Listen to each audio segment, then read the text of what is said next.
entendemos de la misma forma. Y para eso la mejor manera de explicar esto son todos los emoticones o iconitos o stickers que podemos utilizar en WhatsApp o en otras redes sociales, porque a veces con un sticker o con un emoticón, con un emoji, podemos transmitir algo, una idea, una sensación más rápido que estar escribiendo, ¿no? Estoy feliz, estoy triste o lo que fuera. Entonces, el lenguaje figurativo es muy importante de manejar en las infografías porque lo que se busca es que haya un entendimiento común, que todas las personas que vayan a ver nuestras infografías entiendan, ¿no? Que no tengan que estar ahí adivinando de qué se trata. Por supuesto, en menor proporción, pero tienen que entrar las descripciones, que los que les decía, o sea, textos, algunas explicaciones, alguna información específica, etcétera, ¿no? Y en el fondo lo que se hace con una infografía es trabajar una narrativa visual. Es decir, de alguna forma, cuando hacemos una infografía, lo que tenemos que hacer es contar la historia de nuestro proyecto, desde cómo empezó la idea, desde cuál era el problema, desde quiénes son los usuarios, no sé, ¿no? Eso cada uno de ustedes puede decidir, pero hay que contar la historia del proyecto. Entonces, eso es lo que se entiende por narrativa visual. Y a veces ver o ir educando el ojo, eso creo que es clave, yo les recomendaría que se anoten, eso es yo diría un desafío que todos y todas tenemos a lo largo de nuestra formación, de que siempre vamos educando el ojo, educando la mirada, ¿no? Y para eso muchas veces nos sirve incluso ver imágenes que están ahí en las redes. Esto, por ejemplo, era un meme que lo saqué por ahí, no sé si de Facebook o de alguna red, pero fíjense cómo este grafiquito, entre la parte gráfica, que ocupa la mayor cantidad de espacio, etcétera, lo que les decía, con los colores y con esta espiral, está representando lo que seguramente ya les está quedando claro, cómo se perciben los días de la semana, ¿no? Entonces, el lunes, además aquí este texto, esta narrativa ayuda a entender un poco este gráfico, que si no hubieran los textos no se entendería, transmite un poco lo que se busca, ¿no? Es decir, seguramente este gráfico, esta infografía, si le pudiéramos poner un título, sería los días de la semana, ¿no? Y entonces aquí muy claramente se puede ver que los lunes los percibimos muy grandes, los martes un poco menos, los miércoles menos, y al final los días más livianitos, que menos pesados sentimos son viernes, sábado, domingo, digamos. Pero fíjense cómo el recurso gráfico ayuda a transmitir esa idea, ¿no? La sensación de pesadez de los días. Entonces, esto que está aquí a la derecha, también les recomiendo anotarse, es un poco como los componentes, las reglas para hacer las infografías. Entonces, una palabra clave que en arquitectura también nos sirve cuando estamos haciendo proyectos es trabajar bien las jerarquías, es decir, saber de todos los elementos que voy a poner en mi lámina, en mi infografía, cuál va a ser el más importante, y a ese hay que darle la mayor jerarquía. Y la jerarquía se la puede dar por el tamaño, en este caso el día lunes es el color más grande, o la posición, además adelante vamos a ver cómo la posición es clave también saberla, o el uso del color, en fin, ¿no? Otra regla bien importante es la legibilidad, y esto se puede entender como el contraste, es decir, ahorita leemos de manera muy clarita lunes, martes, miércoles. ¿Por qué? Porque el fondo es un color oscuro y las letras están en blanco, entonces eso hace que sea legible. Este de pronto es uno de los requisitos más importantes cuando hacemos infografías, que lo que vayamos a poner en la lámina se lea fácilmente, lea en el sentido de que se entienda, ¿no? Que se pueda comprender, que sea legible. Otra cosa bien importante es ser conscientes de trabajar con una paleta de colores, pero controlada. Más adelante les voy a hablar un poquito más de eso. Es decir, que idealmente lo que ya pueden empezar a notarse es que cuando trabajamos o seleccionamos colores para el diseño que vamos a hacer de nuestra infografía, trabajemos con 2, máximo 3 colores, porque lo contrario se hace una ensalada visual y hasta el uso del color puede complicar el entendimiento. Y nuevamente esto de la narrativa visual, jugando con estos recursos y estos elementos, ¿ya? Entonces, ¿qué otra cosa también creo que es importante en esta idea de ir educando la mirada, educando el ojo? Saber que las infografías no son invento de nosotros los arquitectos.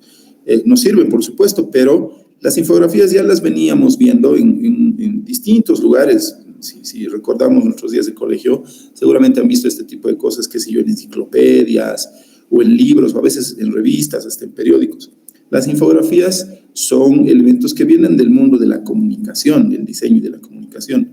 Pero básicamente se trata de transmitir una cantidad de información utilizando principalmente recursos gráficos, ¿no? De lo que venimos hablando. Entonces, seguramente aquí nos están hablando de la historia de las migraciones de algunas especies marinas, en fin, ¿no? Pero como ven, más o menos van cumpliendo algunos de estas reglas que hemos dicho, las jerarquías, el contraste, una paleta de colores controlada, en fin. Entonces, aquí les he ido poniendo varios, que voy pasando más o menos rápido, pero que cumplen de alguna manera esta idea de transmitir la información gráficamente de forma legible, con un fondo que es diferente de las figuras, y eso hace que sea legible, etc.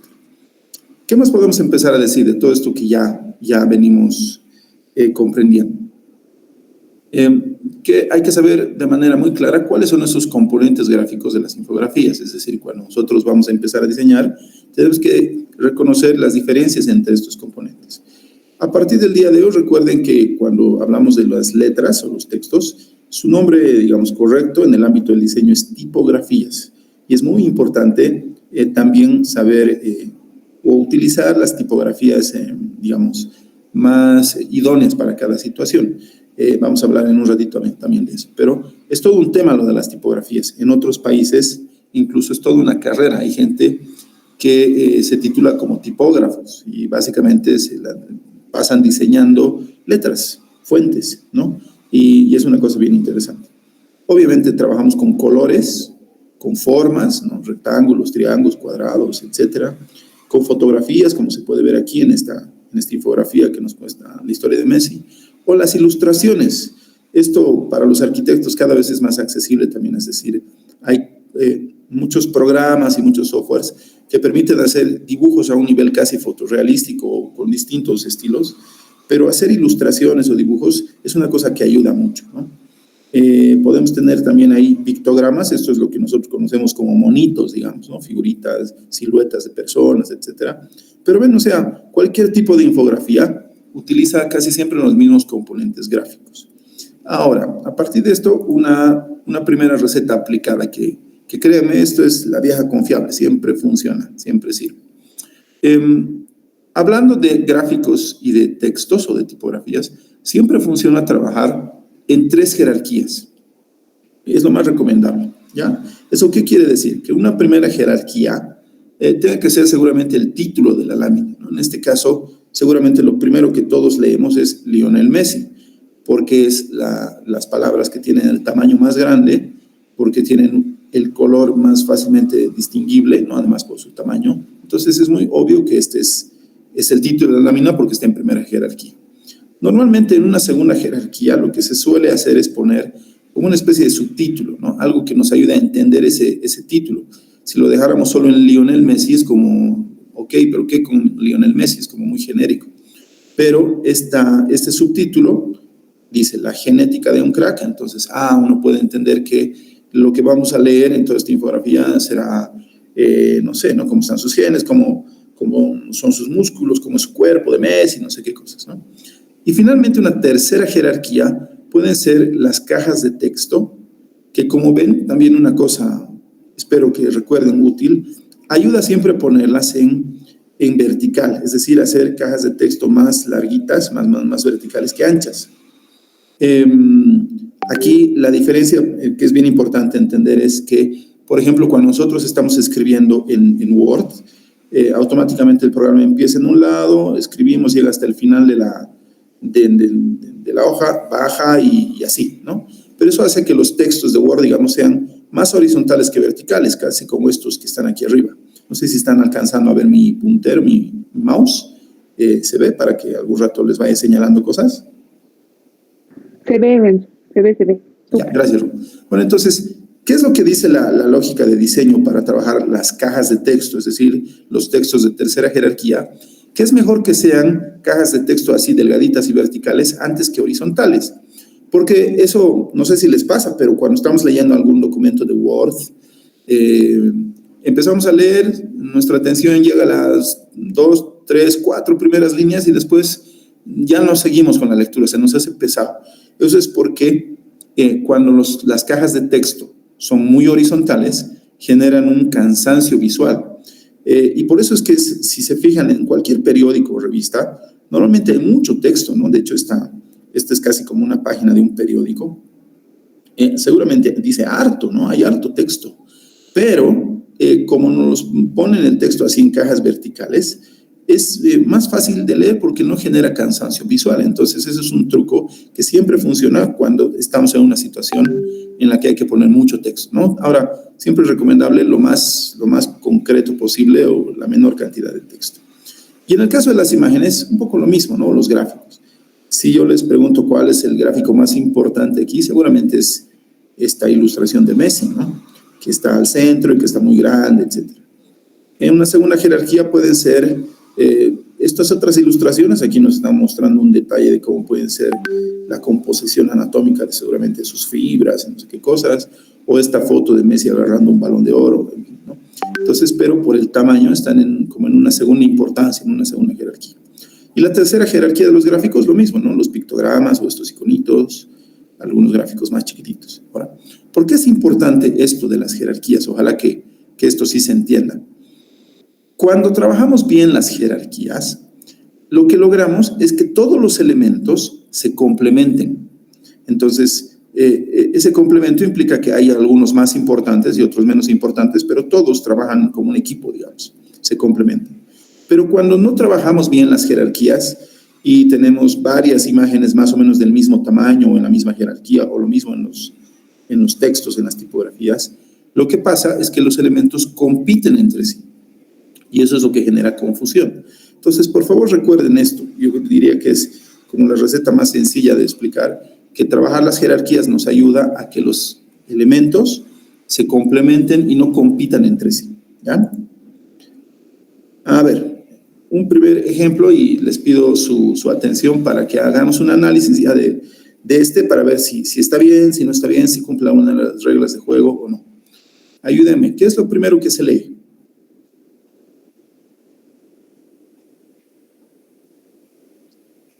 Reloj.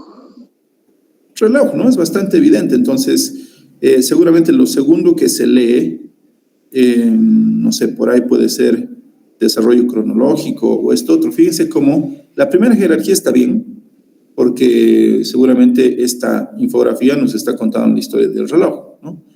Pero la segunda jerarquía en texto, de pronto por ahí no es la mejor, porque esto que es su subtítulo, herramienta de medición, del no sé qué, no es lo segundo que leemos. Entonces ahí habría un errorcito, pero la primera jerarquía está bien. A nivel de gráfico, ¿cuál es el elemento gráfico más importante? Compiten el reloj y la mano. Bien evidente que compiten, ¿se dan cuenta? Si bien a golpe de vista uno puede pensar que esto está bien, de hecho es una lámina que está medianamente bien diseñada, pero ustedes ya tienen que ir así entrenando el ojo para detectar cuando ustedes estén diseñando sus láminas o cuando vayan a ver, por ejemplo, láminas de proyectos de grado o cualquier cosa, se van a ir dando cuenta qué láminas, qué infografías están bien o no. Y en este caso, ok, la infografía es del reloj, quien debería tener mayor importancia es pues el reloj, ¿no? Y en este caso compite con el gráfico de la mano porque tienen más o menos el mismo tamaño, pero además la mano está a colores, lo cual le da un poquito más importancia. Igual está bien, pero hubiese ayudado un poco que la mano por ahí esté o más chiquita o sea en blanco y negro y el reloj a color, en fin. No sé si hasta aquí me siguen. ¿Se entiende un poquito lo que estoy explicando? Sí. Cierto. Bien. Después, aparte de las infografías de revistas y de cualquier otro tema que hemos visto, también es recomendable estas enciclopedias antiguas o que a veces salen ahí en los periódicos para coleccionar cosas ya más de arquitectura, pero fíjense que funciona igual, ¿no? O sea, con lo mismo. En este caso, una infografía que nos cuenta la historia de la Basílica y Plaza de San Pedro. Hay un elemento gráfico, una axonometría casi al centro, y todos los demás elementos, por más que es harta información, hay fotos, hay las dimensiones de una estatua, hay una elevación, hay un detalle ahí como del altar y no sé qué cosas, pero todo se empieza a complementar y eso es lo que nos da la sensación de armonía, ¿no? Ahorita estamos viendo otra cosa, ¿no? Un palacio chino, no sé, pero se dan cuenta cómo es más o menos la misma receta. La jerarquía, en este caso, por ahí está un poco más claro, la paleta de colores controlada, aparte de la jerarquía, de los tamaños, la posición de los textos, en fin. Fíjense cómo la lámina está trabajada todo en estos tonos medio de ocres, ¿no? Todos esos tonos amarillos, naranjitas, en fin. Pese a que nuevamente hay una gran cantidad de información, aquí hay una línea de tiempo, que el emperador no sé qué, años, o sea, es posible poner mucha información siempre y cuando sepamos cómo ordenarla, ¿no? Entonces, yo les recomiendo que siempre que vean redes sociales donde pueden ver este tipo de ejemplos, Pinterest es un gran ejemplo de red social para este tipo de cosas. Seguramente hay otras, pero Pinterest o Behance o no sé, algunas que les sugeriré. Uno puede buscar infografías de cualquier tema y les van a salir imágenes de este tipo y casi todas más o menos cumplen un poco lo mismo, ¿no? Paleta de colores controlada. Siempre es bien importante trabajar el fondo. Fíjense como en este caso, a diferencia de los anteriores donde el recurso es como unas perspectivas, unas axonometrías bien lindas de estos edificios históricos. En este caso estamos viendo cúpulas seguramente de iglesias o de mezquitas, sinagogas, no importa. Pero aquí el recurso son como cortes en perspectiva, cortes fugados. Igual se ve muy bien, pero la clave de eso un poco es ese contraste visual. Recuerden que esa era una de las primeras reglas que hemos visto.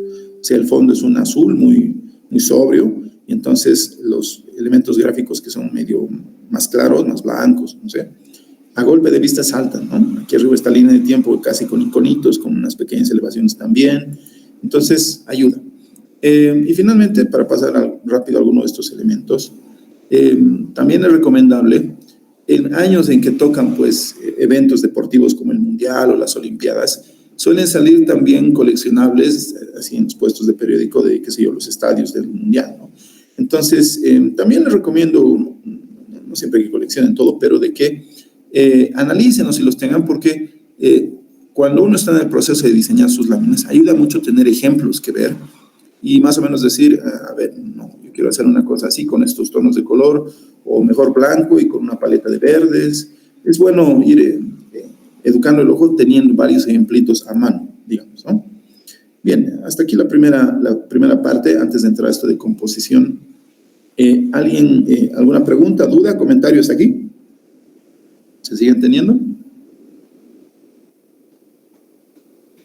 ¿Se entiende? Ya, súper, podemos continuar entonces. Ahora, normalmente cuando empezamos a hacer el diseño de una infografía nos enfrentamos al lienzo en blanco, ¿no? Sea que la hagan en Photoshop, Illustrator o a mano incluso. Cuando tienes el papel en blanco, ¿cómo haces para empezar a diseñar la infografía? Y lo primero es organizar ese espacio en blanco. ¿Ya? Y para eso hay que recordar ciertas cosas que se supone que todas y todos sabemos desde el prepa, a veces desde el colegio, que es reglas de composición, trabajar las cosas con proporción, ¿ya? Y entonces acá lamentablemente no puedo rayar, pero hagan este ejercicio todos y todos, con cualquier persona de su casa, su familia, amigos, con quien sea. Dibujen una línea y le piden a la persona, ahora divide esta línea en dos. La mayor parte de los seres humanos simples, mortales, no entrenados, lo que van a hacer es dividir en dos mitades exactas. Es nuestro instinto inmediato buscar la simetría, y está bien, digamos, ¿no? Pero para ir un pasito más allá en criterio de diseño, se van a dar cuenta si alguien les divide no en dos mitades iguales, sino una mitad más grande y la otra más chiquitita, esa persona que haga eso, que normalmente son pocos, es un potencial arquitecto, diseñador, artista, fotógrafo, etc. ¿Por qué? Porque se supone que nosotros entendemos que en la naturaleza, en todo lo que nos rodea, hay simetría, sí, pero más que simetría, hay relaciones de proporción entre cosas más grandes o cosas más pequeñas. Este gráfico, que lo han debido ver alguna vez, asumo, nos está mostrando cómo geométricamente se construye una espiral, ¿no? Y esto también tiene que ver con las progresiones matemáticas.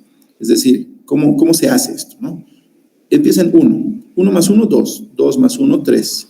3 más 2, 5. 5 más 3, 8. 8 más 5, 13. Y así, ¿no? Entonces, la espiral matemáticamente y geométricamente se la puede construir a partir de una relación de cosas más grandes y cosas más pequeñas, pero que tengan alguna relación de proporción. Hágame el favor si alguna de ustedes puede dividirme, por favor, 13 entre 8. ¿Cuánto le sale? Si tienen ahí alguna calculadora en su celu a mano, ¿cuánto sale 13 entre 8? 1.6. 1.6, gracias. Ahora, 8 entre 5.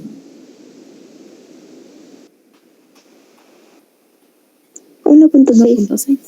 Y seguramente 5 entre 3, 1.6 también. Ojalá recuerden del pref o de algún momento en taller que les han hablado sobre el número de oro, la sección áurea, estas cosas que a veces son medio abstractas. Se refiere a eso.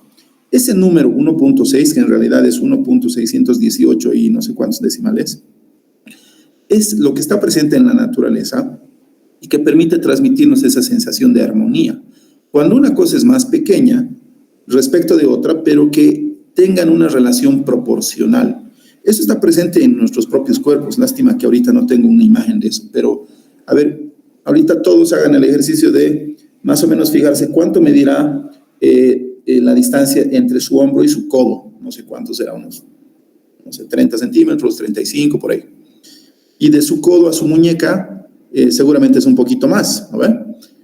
Si alguien tiene la misma medida del hombro al codo que del codo a la muñeca, alguito por ahí no está bien, ¿no? Pero se supone que en nuestro propio cuerpo hay estas relaciones de proporción entre medidas más pequeñas y otras más grandes, pero en un sentido proporcional. ¿Se entiende hasta aquí un poquito esta idea que estoy hablando de la proporción y de las relaciones proporcionales?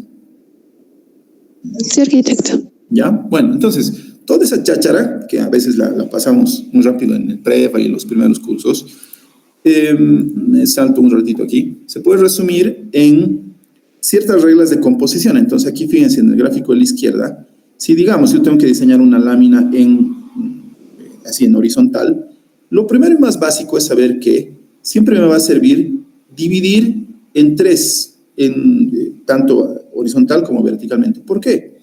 Porque cuando yo divido en 3, más o menos me sirve para organizar el espacio, digamos, como se mira en estos esquemas de la derecha. Fíjense cómo por ejemplo, es como que hay una división de 3 partes, pero la primera parte de la izquierda sirve para que haya, no sé, hay alguna cosa, un fondo de otro color, ahí pueden ir los textos, y toda la parte de la derecha que quede en blanco puede servir para poner ahí las cosas más grandes, más importantes, esas perspectivas o el recurso gráfico más importante.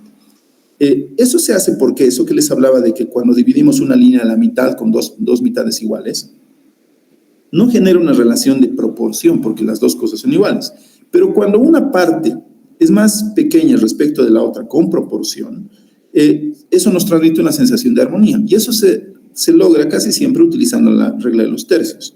Haciendo esta división de 3, horizontal y vertical, yo puedo tener un espacio que sea, digamos, estos primeros 3 para que sea una parte vertical y estos otros 6 van a ser otro área más grande. Se dan cuenta como más o menos todos estos están más o menos cumpliendo eso. Y lo otro que nos dice la regla de los tercios y manejar este sentido de proporción es que los lugares donde las líneas se intersectan se llaman puntos de atención. Y esos puntos de atención son los que normalmente llaman nuestra atención en un sentido físico. De hecho, nuestros ojos, de todos nosotros que somos occidentales, eso quiere decir que no somos ni japoneses, ni chinitos, ni coreanos, ni K-pop, ni nada de eso, leemos todo de izquierda a derecha, ¿no? Esa es nuestra manera de lectura occidental. Una vez que terminamos una fila, pasamos otra vez abajo, a la izquierda y así. Por eso es que cada vez que nosotros vemos una lámina, una página de una revista o cualquier cosa, nuestros ojos instintivamente siempre hacen como una Z rapidísima. Por eso se han dado cuenta, volveremos un ratito a estas láminas, normalmente los títulos de las láminas se ponen arriba a la izquierda, porque es el primer lugar que nuestro ojo va a buscar. Un siguiente lugar va a ser a la derecha, hacemos una diagonal abajo y salimos por abajo a la derecha. Porque estamos diseñados todos los que tenemos una lectura occidental así. ¿Ya?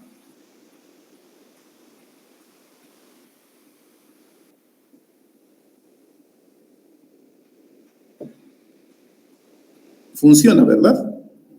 Si están viendo las láminas, seguramente todos han hecho lo que dicen los textos, ¿no? Vas a leer primero esto, después leerás esto y luego seguirás leyendo aquí, dice. Y eso pasa no solo por el tamaño de la letra, sino porque esta composición, digamos, la primera que juega un poco con esa Z y la otra, digamos, es más simétrica, pero sabe utilizar estas reglas de percepción visual. Y me vuelvo a esta diapositiva. Les recomiendo, ahora no les voy a explicar en detalle porque es un tema muy amplio, pero si quieren ser expertos en este diseño de infografías, pero no solo de las infografías, sino expertos en diseño de bidimensión o de 2 dimensiones, averigüen, googleen un poquito sobre las reglas de la Gestalt. La Gestalt era una escuela de psicología que estudiaba la percepción del ser humano, de las personas, cómo nuestros ojos miran las cosas, especialmente nuestra mirada, ¿no? Y hay varias reglas de composición. Aquí alguna de las que les digo, fíjense, la regla de figura y fondo, la regla de continuidad, la regla de cierre, en fin, ¿no? La regla de la similaridad o de simetría. Si ustedes comprenden estas reglas de la percepción y las utilizan cuando están diseñando láminas, pero también cuando están diseñando arquitectura, con seguridad van a hacer cosas bien interesantes, ¿ya? En la fotografía también ayuda mucho eso. Yo les recomiendo que una buena manera de practicar para hacer infografías es meterse a hacer fotos y aprender a componer el espacio de las fotografías. Fíjense cómo en este caso si aplicamos esta plantilla de estas líneas blancas de reglas de los tercios, eso ayuda a componer bien, porque fíjense, normalmente cuando sacamos una foto de un paisaje, digamos, lo que tenemos que hacer es que ponemos la línea del horizonte al medio y el protagonista de la foto, imagínense la típica foto del imán, ¿no? Entonces el imán al centro y la línea del horizonte bien al medio de la fotografía. Y es lo más instintivo, pero es un poco básico. Entonces, fíjense cómo en este caso, cambiando un poco eso, jugando con la regla de los tercios, se logra lo que les decía, la línea del horizonte, en este caso del mar, está un poco más para abajo. Eso es lo que nos da esa relación de proporción. Toda la parte de la tierra, digamos, tierra entre comillas, ¿no? O sea, todo lo que está en el mar, toda la parte de abajo, ocupa 1/3 solamente del espacio y los otros 2/3, lo más grande, lo ocupa el cielo. Por eso es que se percibe armónica esta imagen, porque hay una parte más grande respecto que otra, en un sentido proporcional. Y en este caso el protagonista de la foto son el papá y los hijitos, uno puede asumir eso, pero que además están como en esta intersección entre las líneas en uno de sus puntos de atención.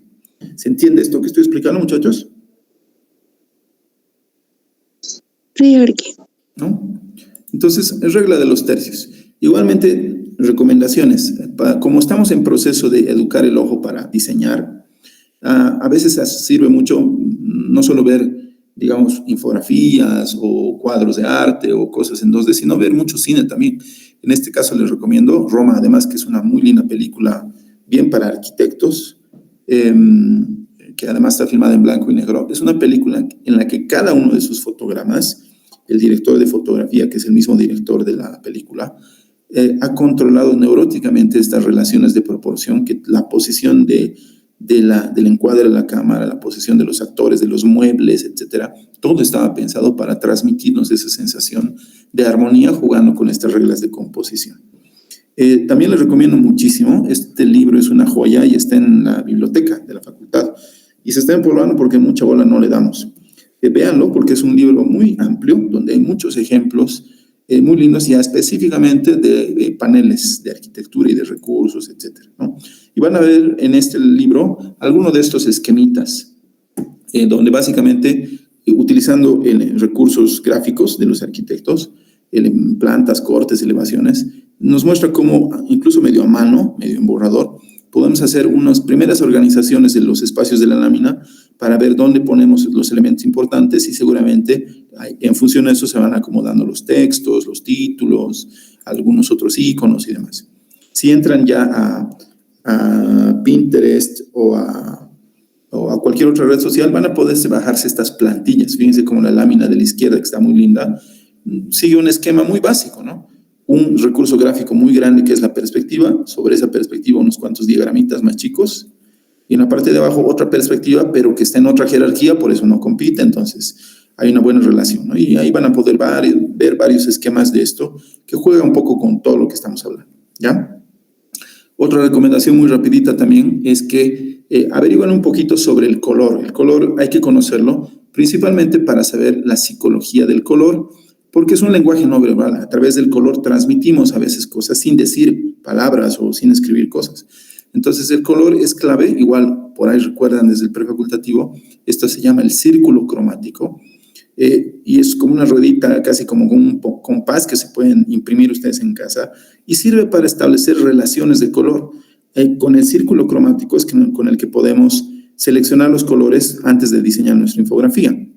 Si queremos trabajar con 2 colores, podemos agarrar colores complementarios, es decir, digamos el rojo y el que está directo al frente, el verde, con seguridad que van a hacer una relación armónica. Por eso es que todo lo de Navidad siempre se ve muy lindo, porque son colores complementarios.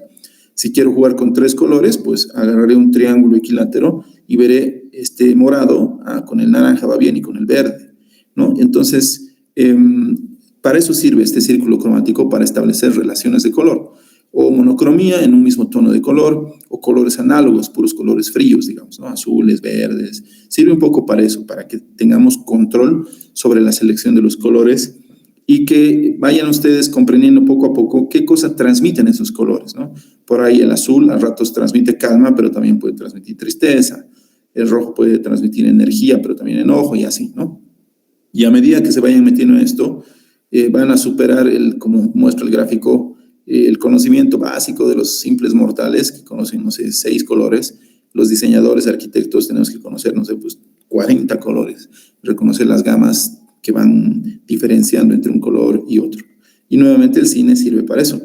Esta película que seguramente la mayoría ha visto, y si no, véanla, aparte de una buenísima actuación del Joaquín Phoenix, nos muestra cómo en el color mismo la historia ya nos va contando cómo al principio es un tipo que tiene alguna enfermedad mental y después tiene violencia e ira, ¿no? Las paletas de colores van cambiando de tonos amarillentos y verdosos a tonos rojos, naranjas, etcétera, ¿no? El color también nos va contando porque, reitero, es un lenguaje no verbal.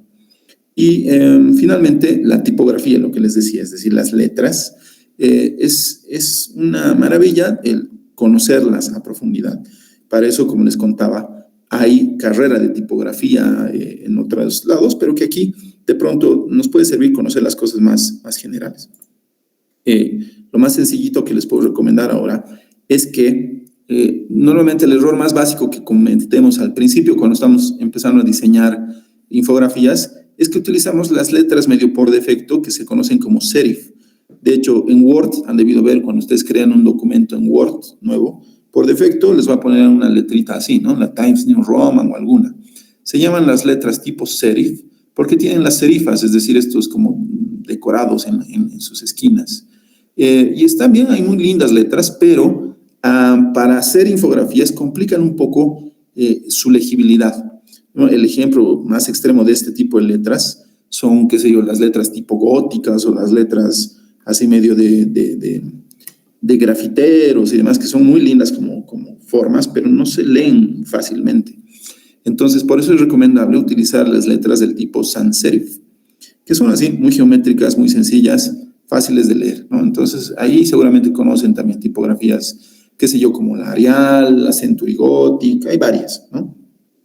Y vale la pena también ver, por ejemplo, ahí los hermosos carteles tipográficos que hacían en la Bauhaus, y donde jugaban, fíjense, ni siquiera con imágenes, fotos o gráficos, a veces hacían composiciones solo con formas y con letras, con tipografías, con una paleta de colores controlada, todas estas cosas, ¿no? La helvética es una de las letras que hasta el día de hoy siempre funciona, es muy linda, muy legible. La Arial es una copia lo más cercana a la helvética, pero funciona muy bien, ¿no? Esta otra es la Futura. En fin, les recomiendo mucho para esto, para que vean cómo entre seleccionar una linda tipografía, pero ver cómo se la puede usar. Igual en Pinterest u otras redes pueden poner carteles tipográficos y van a ver así, como un diseño de pósters hechos solamente con letras. Jugar con la forma de las letras, de las tipografías, es una maravilla. Hay letras que son muy lindas, ¿no? Y vale la pena.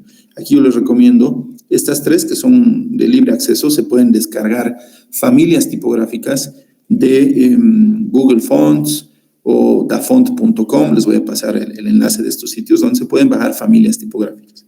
¿Eso qué quiere decir? Fíjense como en este de la derecha se lee un poquito más, se entiende un poquito mejor. Siempre es bueno, si uno escoge una familia tipográfica, diseñar todo el panel utilizando una misma familia tipográfica. Es decir, digamos, la letra tipo negrita para el título, una letra normal para los subtítulos y una letra más delgadita o cursiva o no sé, para las cajas de texto. Eso nos hace entender que igual hay un control del diseño en la tipografía.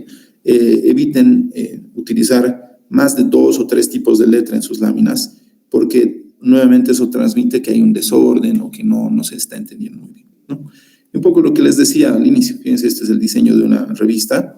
Hay mucho texto, pero jugando con esas reglas de textos, cajas de texto más verticales, igualito nos hace relativamente fácil leer, o cómo se puede ir jugando. Fíjense, estas otras páginas tienen, digamos, títulos, tienen fotos, pero no es un diseño a lo Word, digamos, no estamos colando las fotos donde caigan, sino todos los elementos están trabajados con jerarquía, con legibilidad, con todos estos recursos de los que venimos hablando, ¿no? Y finalmente algunos ejemplos de arquitectura, donde cuando vemos paneles así que nos parecen muy lindos, es porque están cumpliendo todas estas reglas de juego que les vengo diciendo, ¿no? Fíjense cómo no están con líneas muy claras, pero fíjense cómo aquí hay como una franja a la derecha, más delgada, donde están textos, una planimetría, algunas fotos, otra franja más chiquita abajo, y el espacio más grande, donde está la perspectiva, aquí arriba, ¿no? El título principal está aquí, arriba a la izquierda, pero se dan cuenta cómo hay una división áurea, una parte que ocupa, digamos, 2/3 y otra parte que ocupa 1/3, tanto a la derecha y abajo. Entonces, esa organización ayuda a darle jerarquía y que vaya bien. En esta no se ha respetado tanto, ¿no? Fíjense que son casi 2 franjas iguales, pero como la perspectiva de arriba es a color, bueno, entonces tiene más jerarquía que lo de abajo y también la percibimos, digamos, bien. Entonces, todas estas reglas, al principio les recomiendo que las sigan, pero seguramente a medida que vayan diseñando van a poder irlas rompiendo también. Las reglas en todo están hechas para respetarse, pero también para romperse. Y se pueden lograr algunos buenos resultados, ¿no? Fíjense cómo este panel que es del Moulin Rouge, del Molino Rojo, un proyecto sobre un tema cultural en Francia. Obviamente, si ese es el nombre, el Moulin Rouge, obviamente la lámina tenía que estar trabajada con tonos de rojo, blanco y negro. Aquí en una perspectiva, pero se dan cuenta cómo esa organización de los tercios de la sección áurea ayuda, ¿no? En este caso son 2 láminas en vertical, pero a lo que quiero ir, y voy pasando rapidito todos estos ejemplos rápidos, es que hay muchas maneras de componer láminas, pero casi todas trabajan con estas reglas de juego que les digo. El contraste es clave para que sea legible, las jerarquías que nos ayudan a meter muchísima información, pero que aún así sea agradable de ver. Y finalmente, una de las cosas que se logra al hacer infografías, ¿para qué hacemos infografías? Es que a diferencia de digamos, la impresión de nuestros planos, bien de arquitectos que solo tienen carimbo y demás, cuando presentamos paneles e infografías así, se logra un impacto visual. Anoten eso, pónganse como objetivo. La idea de las infografías es que cuando alguien entre y vea sus proyectos, la lámina ya le genere un impacto, un golpe visual que llame la atención y entonces alguien dice, ah, mira, qué lindo, ¿qué es eso? Te acercas y bueno, ya te enganchas con todo lo que tiene la lámina y empiezas a ver la historia del proyecto. Pero la clave es esa, ¿no? Lograr un impacto visual jugando con todos estos recursos que les he ido contando hoy día.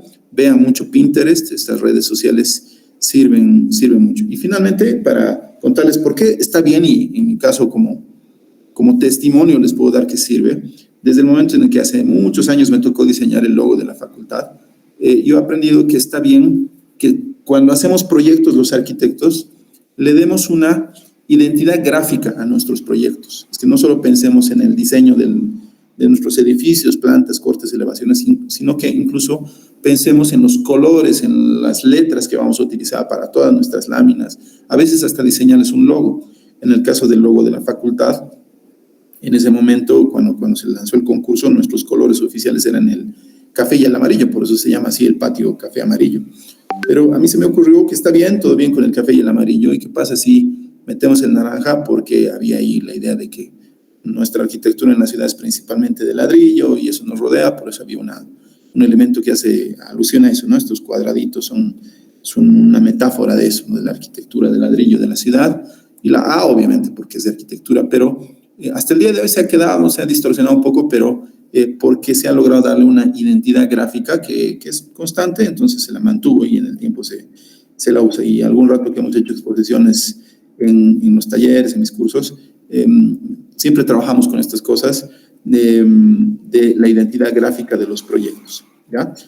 Rapidísimo, por ejemplo, aquí una de las cosas que hemos hecho con Arqui Rosquellas en el momento que hicimos un concurso hace algunos años.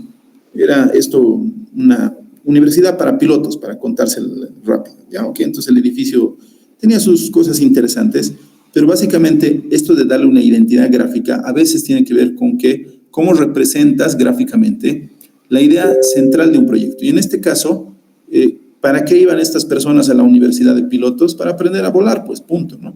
Entonces teníamos una primera lámina donde se explicaba un poco la idea central del proyecto, y esto del aprender a volar se ha convertido como un logo. Yo sé, esto se ha hecho muy rápido, no me la critiquen, es casi como una pluma o como un ala. Yo sé que es por ahí demasiado figurativo, pero ha servido para darle, digamos, un poco esa identidad gráfica al proyecto. Y ese recurso gráfico aparecía en todas nuestras láminas, donde poníamos las elevaciones, las plantas, etcétera, ¿no? Y lo demás es sencillamente las cosas que hacemos. Un proyecto más, como un último ejemplito de lo que hicimos igual con Arquirrosquedes hace un tiempo, fue el proyecto del Banco FIE para un concurso que nos invitaron. Y si bien nuestras láminas contaban, digamos, un poco lo que pedía el concurso, ¿no? Las plantas, las perspectivas, cómo iba a ser la estructura, pero todo el diseño de la lámina, aparte de jugar un poco con las jerarquías, trabajaba la paleta de colores del banco, ¿no? Entonces hemos respetado lo más que hemos podido eso para que transmitamos un poco esa identidad gráfica del proyecto. Una última laminita, esto de cuando hicimos el concurso de la terminal del Alto.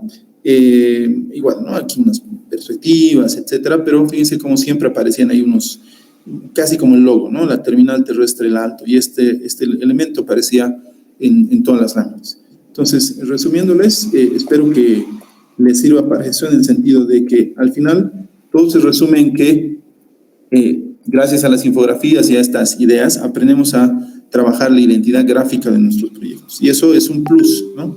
Normalmente los arquitectos no hacemos esto, pero si ustedes aprenden a hacerlo, créanme que van a estar un peldañito más arriba del resto, ¿ya? Bien, eso solamente. Muchas gracias a todos por la atención. Muchísimas gracias, Renzo. Voy a hacer un comentario y bueno, y después, chicos, si quieren hacer alguna pregunta puntual, les pido que la escriban en el chat ahorita para el arquitecto, algún comentario si quieren o alguna pregunta, porque tenemos hasta las 12 y con esta sesión la facultad se va a cerrar y la Ingrid está ahí y tiene que parar la grabación. De todas maneras, creo que cualquier duda que tengan, cualquier, no sé, solicitud de consejo o alguna recomendación del arqui, igual me la pueden hacer saber y yo me voy a comunicar con él.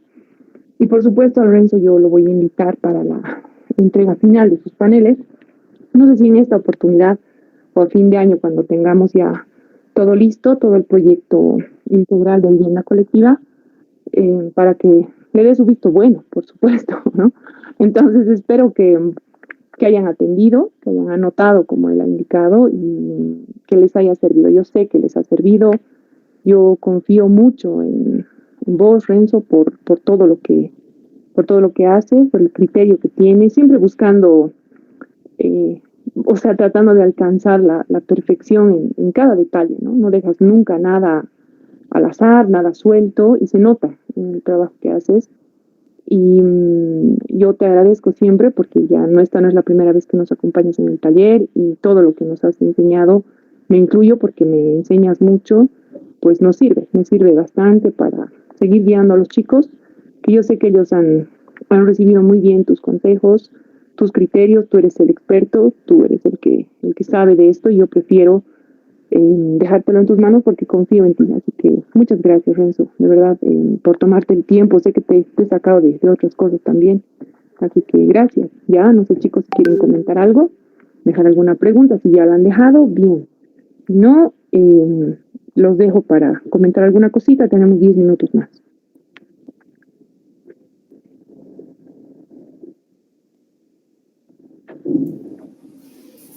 Bueno, con gusto siempre, Ru. Les atiendo, chicas, chicos. ¿Dudas, preguntas, comentarios? De todas maneras, te comento, Renzo. Bueno, hemos terminado en el taller una etapa bien importante, que es el de diseño de los prototipos de vivienda colectiva, ¿ya? Ellos han configurado entre 1, 2 y hasta 3 bloques de departamentos, dependiendo de la funcionalidad que tenía, ¿no? Y los espacios de uso común, como las circulaciones verticales. Entonces, cada uno de los estudiantes tiene 3 modelos de departamento que varían en pisos por alguna distribución de terrazas, balcones y áreas libres, ¿ya? Entonces, eso les ha generado posiblemente un bloque. Si han logrado utilizar los 3 tipos de departamento en un solo bloque, fantástico, y si no, han tenido que usar 2 y algunos hasta 3. Pero para cada uno de sus bloques ellos van a generar un panel. Para esos paneles nosotros les hemos dado un formato horizontal que mide tamaño RESMA, o sea, 77 por 1.10. Si tuvieras alguna sugerencia al respecto para que podamos mejorar nuestro panel, es horizontal, les hemos dado unas líneas guía y algún contenido, ¿no? Ellos pueden discrepar un poco con lo que les hemos dado porque les hemos dado muchos requisitos, ¿no? Todo lo que hemos hecho hasta ahora desde la construcción de los módulos funcionales, las plantas, la generación de fachadas, llenos y vacíos, hemos hecho corte de borde, o sea, muchas cosas, ¿no? Tienen incluso el concepto estructural, los renders que les han quedado muy bien, están contentos ellos y lo siguen mejorando.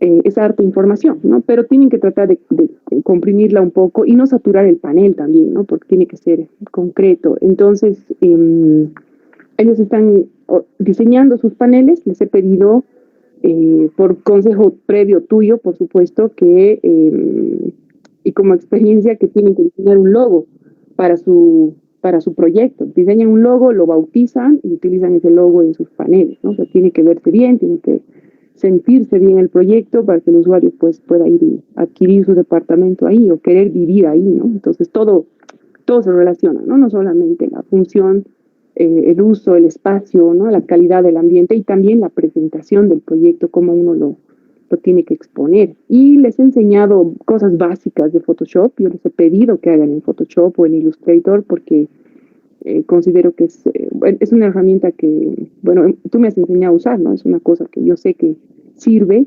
Algunos están queriendo usar Canva o PowerPoint, les he pedido que no lo hagan porque no son herramientas precisas para el diseño de infografías, ¿no? Creo que estoy por ahí. Y les he enseñado a editar un poco las imágenes en el sentido de mejorar la nitidez, el contraste, la iluminación y seguramente así. Los planos que les he enseñado a mejorar igual la resolución para llevar al panel, cambiar, no, eso no les he mostrado cómo invertir el panel, pero bueno, es una tontería. Y les he pedido sobre todo que no utilicen fondos de panel con diseño, ¿no? Con imágenes, estrellas, fondo de cielo, qué sé yo, que yo prefiero que sea más limpio, más